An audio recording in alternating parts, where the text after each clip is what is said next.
Hello everybody, named Shalise. Welcome to everybody to my ranking of the DCEU. I'm ranking all the movies. I'm not including Peacemaker, the TV show. And let's rank all the dang DCEU films from worst to best after I saw Aquaman Last Kingdom. The worst is Black Adam. This is a very preaching movie. If you want to see Black Adam just destroying people and action scenes of like an hour and 40 minutes, you could put that down to 15 minutes. Do you like introducing Dr. Fate as a character and killing him off? Do you like a CGI villain? Do you like these preachy side characters? I mean, I like Dwayne The Rock Johnson as much as the next guy, but his character had very little to do. Oh, let me protect these side characters in this country that deals with this obvious white people are colonizing this place. You're not allowed here, and all that garbage bullshit. I should say W crap. Do you like your characters that are introduced? The Justice Society of America, Dr. Fate, a great superhero, gets killed off in his first live action movie. Yeah, a great job right there. Seriously, what the heck? Black Adam's the worst. It's not like a bad movie when it comes to a script, but what it does for its characters and for its runtime, I just can't watch it again. I give it a D plus.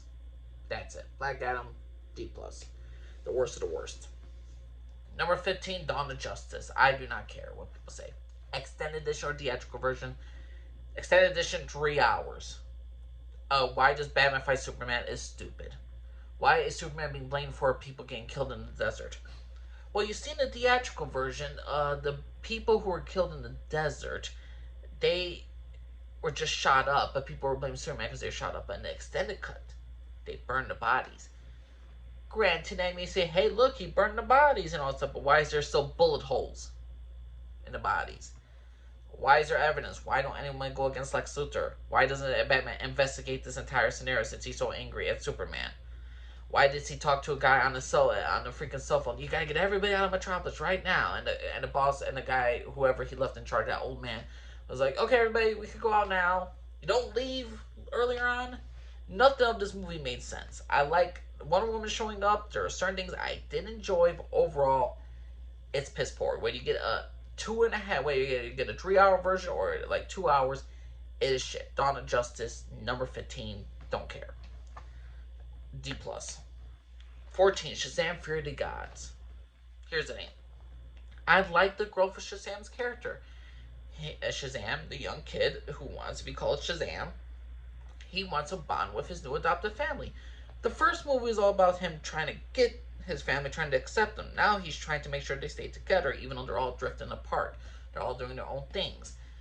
And they're going against these immortal gods. And these immortal gods are vengeful. And one kid starts to have feelings for this 5,000-year-old god. The CGI final the fights goes on way too freaking long. I just don't care for Shazam as a character. I never had. And the sequel, it was entertaining in some cases. It was okay. I didn't like, oh my god, I gotta rewatch this. I gotta watch this again. No, Shazam Fear of the Gods was just an okay film. It's a C minus. It does nothing great. It does nothing too insulting, but it doesn't want me to come back for more. So number 14, Shazam Fury of the Gods. 13, I'm gonna give to Shazam. I don't care for Shazam as a character. I never have. I never will. It's a little kid that's always gonna. He's a kid who's a superhero. He wants to grow up, and he says Shazam, and he becomes a superhero.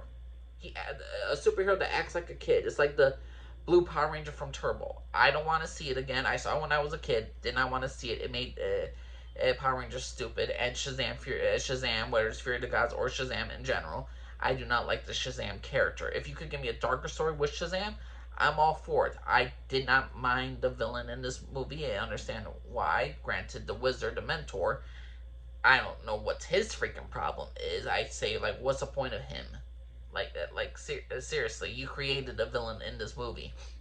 The tone was a little bit off. Like, there's some really dark moments with the villain, and then when it gets to Shazam, the character, it's kind of like, oh, family friendly again. So the tone was a bit off as well. Shazam, the movie, again, I just don't get. Like, it's a very stereotypical origin story. Shazam, 13. 12, The Flash. The Flash. What do you do for the Flash origin story? Okay, the Flashpoint, obviously, is the most famous story of the Flash. And guess what? Flash, for all that, throughout his entire runtime, does not learn lesson. He still changes time. Things are still changing in the alternate universe because we started off with Ben Affleck's Batman. We got George Clooney returning at the end as Batman Bruce Wayne. The Flash never learned this lesson throughout his entire film, and he's the weakest character in his own movie. I was much more interested in returning Michael Keaton, and I was much more interested in a Kara, Supergirl. A Supergirl that was captured by humans, who was tortured, who was beaten up in Russia, and all that stuff, and she has a despise for humans. Sign me up for this actress playing Supergirl any day. I'd rather have a Supergirl movie than a Flash movie any day of the week. 12, The Flash, I'm going to give it a C like Shazam. So, The Flash, I'm not going to really say the CGI effects. CGI doesn't really matter to me. Story matters to me more than anything. And the fact is, the Flash never learns his lesson. And he still changed time, except this time he didn't save his mother. This time he saved his father from going to jail. Or, like, staying in jail forever. So it changed the time thing, and he never learned the lesson. So, The Flash, it's a C. I don't hate it. I don't love it. I only would go back to the scenes for Michael Keaton or the Supergirl. Everybody else, don't care for her. And I don't even want to talk about freaking the Flash's doppelganger. That's really just like, again, the lightning made the Flash smart because how he was before, he was extremely freaking stupid. 12, the Flash. 11, the Suicide Squad. What's about the Suicide Squad? Well, not the Suicide Squad, the first one. I can't really hate a film that had barely any, like, what, like, what was it, like 5-6 weeks to write the script? That's not enough time to get your nods and to get everything done before you start filming. The director did what he could. Some things were good. Deadshot was good. I like Captain Flag. Colonel Flag. I like freaking Harley Quinn, Margot Robbie as Harley Quinn. I didn't care for Jared Leto's Joker. Captain Boomerang, Jai Courtney. I'm like, okay. It was just an okay film. I liked the Enchantress as a villain, but she was not Suicide Squad level. She's like a Justice League power level type villain. I liked her. It was intriguing her character, and it was intriguing her relationship with her brother about these former gods that are now trying to destroy the world. Viola Davis as Miranda Waller. Waller was good and all that stuff. So overall, it was a decent time. I'm giving the same script. I'm giving the same score as The Flash and Shazam, and I would say even though it's only had like 6 weeks to build up its story, it was a lot more competent than The Flash and Shazam. Number 10, I'm going to get to Aquaman and the Lost Kingdom. I recently just seen this film. And oh boy, it's a mess. Here's the thing. The CGI is good. The action is good. It's just, there's literally no point. The things I was looking forward to, I already knew what was going to happen. I already knew that Aquaman and his brother King Orm were going to have a good brotherly relationship. I knew they were going to have a good chemistry with each other. And that's all much I pretty much wanted. I had no surprises other than the first like 5 minutes about certain characters that's killed off screen, and other than that, the stakes could have been better. The stakes could have been higher. The thing is, though, I heard some stories that they killed off the kid, that they killed off the dad, they killed off the mother. I heard so many different stories about it, and if they would have done that, I would much prefer the darker storyline. But overall, this movie's all about family. So, Aquaman: The Lost Kingdom, it was an okay time. It wasn't great. It wasn't good. It's a good, decent little superhero film. It raised nothing of the stakes of the first Aquaman. Nothing like the emotional punch to it. There were certain moments that I was like, that was okay. That was okay. That's all right. Aquaman and Lost Kingdom was just a little bit disappointing to me. Definitely not the worst dang film of the year. Definitely not the worst superhero film this year at all. Aquaman and Lost Kingdom, it's a solid C+. Don't hate it, don't love it. Now we're at Drew to not even Drew to have Wigmar. Jesus Christ. Okay, DCEU, you fucked up royally. Number 9 is the Suicide Squad. The Suicide Squad. I did not care. The beginning was interesting. The middle dragged, and the ending was pretty entertaining. John Cena's Peacemaker, good character. Enjoy. Her relationship with Flag. His battle scene with Colonel Flag, good. I liked the Idris Elba coming into this thing. think he replaced Deadshot, Will Smith's character. Okay, Margot Robbie as Harley Quinn is still good. I mean, I enjoyed the Suicide Squad. It was just a parody. I couldn't take nothing serious because nothing was ever had any weight to it. There was no emotion. Everything was just played for laughs. Hey, here's a joke. Here's a joke. Here's a joke. But you have to have these emotional moments that are going to stand out. And when you're trying to take superhero films, I don't want just straight up comedy. I want to have emotional, dark moments. I want to have moments that make you feel. This just like, hey, mind numbing fun. Okay, I'll watch it. There you go. It's a C plus. I don't love it. I don't hate it. It's just there for me. It was a fun, laughing, good time, but I can't say I loved it. I can't say it had any emotional depth. I can't say it's a classic. It's just good. It's like a C plus B minus. It's barely better than the Suicide Squad. I'm sorry to tell you, this was not a big major improvement. It was an improvement, but not so much. So the Suicide Squad, enjoyed it. Number 8, Blue Beetle. Blue Beetles is a standard origin story. I care for this young man. I care for this young man who thought he was getting. He just had like a freaking cheeseburger. The girl gave him a freaking cheeseburger in a box. In actuality, it wasn't a cheeseburger. He opened it, and a freaking that damn beetle gets stuck to him. He wants no part in this entire thing. It's gonna make his life easier, but he has to go protect his family. He's trying to provide for his father. He's trying to provide for his mother. He's the only one that went to like basically college, and he has a chance to actually be somebody. And overall, the Blue Beetle character is entertaining because the character is actually engaging. Now, Shazam may be a kid acting like a kid, but Blue Beetle doesn't really act like a kid. He acts like a young man. Shazam just acts like a kid because he is a kid. Blue Beetle is a young man trying to make his way up in the world and trying to get better for himself and for his family. That's a character I could like. That's some Spider-Man type level stuff about character growth I do enjoy. So Blue Beetle was a good standard, good movie. It's a C plus B minus film. I had some fun with it. Are the villains great? No, I think Susan Sarandon was wasted as a character. But that's my personal opinion of Blue Beetle. And now we're officially through the halfway mark. Halfway through, and now here we are again. Let's go up with to number 7. Number 7 is Justice League. I know a lot of people hate a lot of things about this film. Here's the thing. Let's be brutally honest. The script is not bad. It's very simple. Steppenwolf is coming for the mother boxes. He needs the mother boxes to terraform the Earth for Darkseid. That is basically the essential same plot of the Snyder Cut. It's the same plot line. It's just the thing is, so the CGI is god awful. The Henry Cavill's mustache is awful. There's not enough character growth for Aquaman, the Flash, or Cyborg. But they did do something with each of these characters. They did grow these characters in a way. Granted, we needed more time for them. Granted, we need more growth, and we need to expand the lore a bit. But overall, it wasn't bad. The first Justice League film. I don't understand why people are like, oh my god, this was like the worst movie ever, like the one of the worst superhero movies of all time. I'm like, you all didn't see Black Adam enough, or you all didn't see the other films all too much. To me, Justice League was just it was a good movie. I knew about the Henry Cavill mustache, so I prepared myself. I knew there was gonna be bad CGI. I knew we were gonna have a rush job with these characters. So everything what I was expecting negative just wasn't there. Just was already there that I already knew.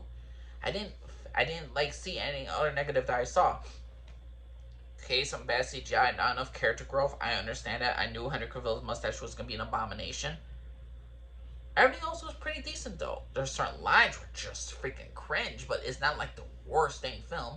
The script is actually good. It's a B minus. It's a good start, but for overall, for if you're interested in the Justice League, you need to hit an A plus in order to get this. You're interested in the Justice League. No, no. When the Suicide Squad is this close to you of being that good of a film compared to the Justice League, you know you got a freaking problem. The Justice League is a B minus. Not a terrible film. Number 6, Harley Quinn, The Birds of Prey. I don't understand the hate for this movie. Margot Robbie was being Harley Quinn. She's chaotic. She's crazy. You're gonna have fun. You're gonna have laughs.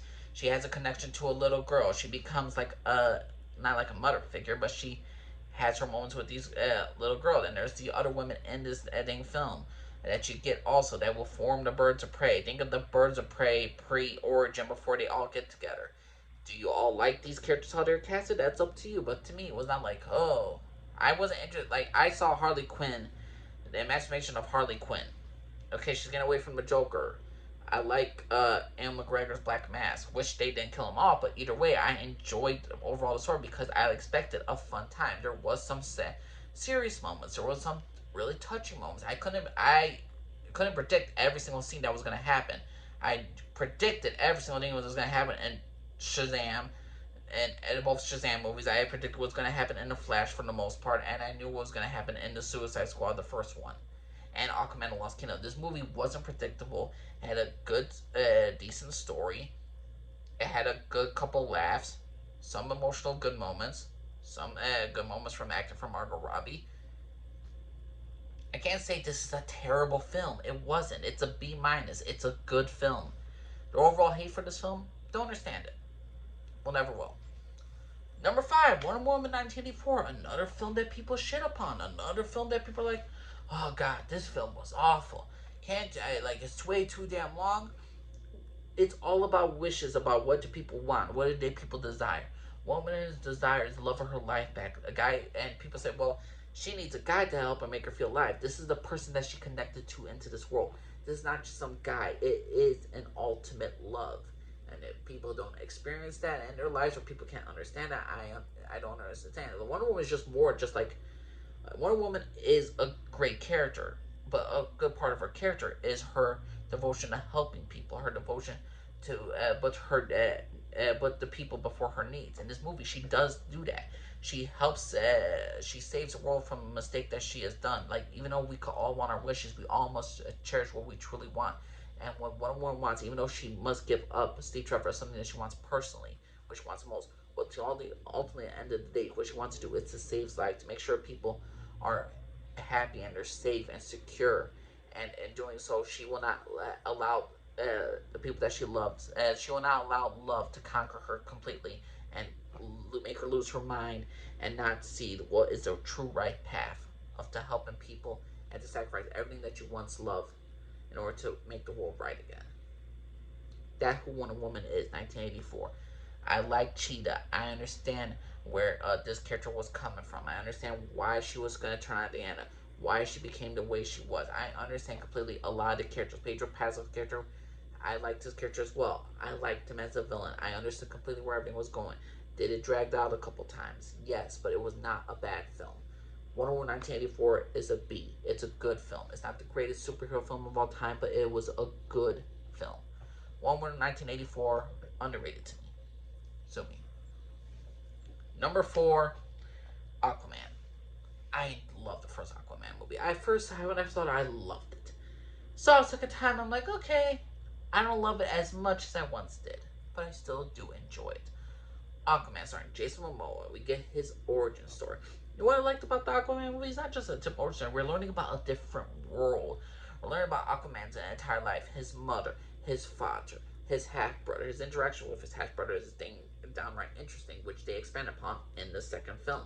His relationship with his father, his relationship with his mother, the kingdom with Amber Heard, learning about Atlantis, not studying about it, but learning about it, to understanding it, trying to make himself into instead of that boy, a lost soul that's separated by two worlds, becoming king and taking his rightful place as king. It's just fantastic. And don't get me started on the suit. The suit is absolutely freaking fantastic. Love freaking Aquaman movie. Number 4, Aquaman. Number 3, Zack Snyder's cut. Everything that was good in the Justice League movie was just amplified to a whole new level in Zack Snyder's cut.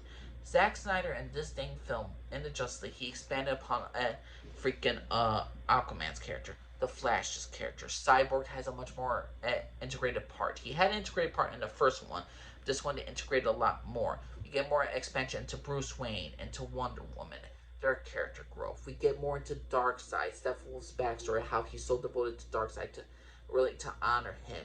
The fact is, we get so much more backstory, so much character growth. And granted, it's like a 4-hour dang, like a 3 hour and a half hour dang film.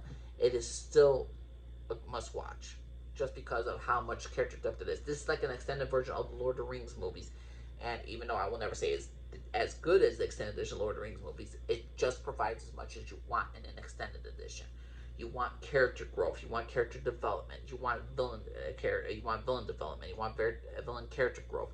You want more and more and more world building, and we got that in Zack Snyder's Justice League. Zack Snyder's Justice League, it was great. A minus. Where they're going with the franchise, whoever will know. Certain scenes I believe they could cut down. I think they could shorten this film definitely, especially with the slow motion little moments. I say you could have shaved at least 20 minutes off of this film. But overall, Zack Snyder's Justice League is still an A minus. Could have been an A, but to me, A minus.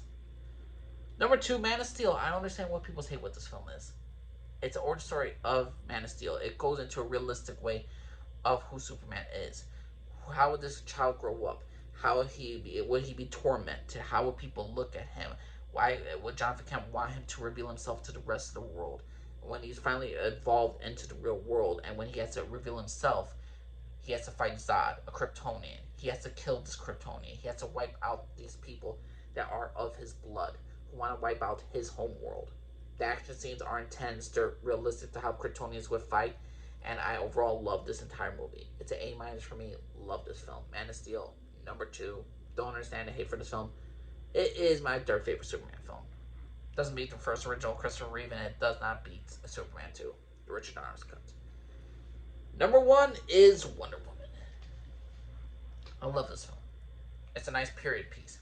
Wonder Woman going back at Wonder Woman past in World War One, meeting Steve Trevor, going to fight the freaking Germans over there, trying to find Zeus so she could stop the freaking war from continuing, and to have peace in the world. The innocence of Wonder Woman, of Diana, is just so strong about how she's so new to the world. It's a very great fish out of water storyline, and her ideas of what man should be and how evil they are and how cruel they could be, and also how she could see in Steve Trevor all the love and the good and the greatness and the humanity of the human soul.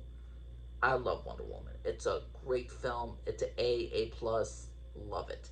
It is a fantastic film. One of my favorite films of all time. It's one of the best superhero films of all time, and it's, I would say, in the top 5 DCEU films of all DC films of all time. I mean, never mind the DCEU. Top 5 DC films. This is right up there with Batman Begins, Dark Knight, and Superman 2, the Richard Donner's cut. I think this is like number 4 on my list. What is your personal opinion, everybody? What is your personal top 16? What's your worst favorite? What's your favorite of the DCEU films? Please let me know what you all think. Angel Lee, Scarford, everybody. Bye.